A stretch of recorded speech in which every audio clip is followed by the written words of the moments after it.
is not abandoning a plan. All of this effort that I've just described, I expect to be used. Now, insofar as the actual design of the terminal building itself is concerned, it's entirely probable that some of that concept will not be used, but I'm in hopes that it will all be used.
One of the real problems in American education, one of the real problems, is that we don't have community involvement. You'll find that the members of minority groups really and truly feel that the school is an establishment they can't change, that there's no way of making an impact on the school, that they have no voice in it, that the power structure, the establishment runs the schools and they have nothing to do with them. And in a way, this has been true in many communities. But if we adopt a process of decentralization, and we really mean involvement of communities, involvement means just that. Not the fact that the community will decide, well, we want a bond issue passed, and they'll vote on that. But we really mean that the minority groups will be involved in making decisions about their schools.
That had to do with the site selection, the retention of many consultants like airspace, soils consultants, and the likes of that, the runway layouts, the grading and drainage, the hydraulic studies that were made, and all of that went into that. Insofar as the terminal, I would say that would be one of the minimum parts of this total expense. So there's nothing, really and truly, this is nothing has been junked.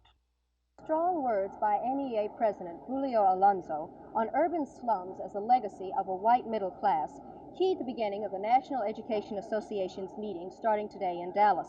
At this afternoon's opening press conference, President Alonso presented the NEA's Report on the Task Force on Human Rights, a strongly worded document which sets up a new Center for Human Relations with Negro educator Samuel B. Etheridge as its director. In addition to setting up the center, the report wants to have the NEA do something right now by taking action on the report in the acceleration of two-way total integration. It also calls for the teaching of minority children about their own culture, with white middle-class culture as a second culture. Answering questions on the report and topics facing the delegates of the 1 million member largest professional association, President Alonso presented a militant and aggressive outlook.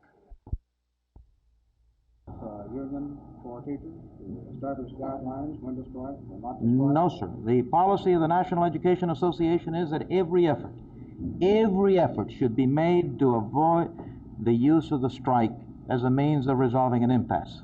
But if one of our affiliates does find that it has done everything possible and goes this route, then we will use the resources of our association to help them settle the impasse. What kind of resources? Well, in some cases it may just be advice. In other cases it may be the use of staff. In another case it may be the kind of public relations work that will be necessary to enunciate what the condition is. It depends on what the situation is because they're all different. You're taking stock.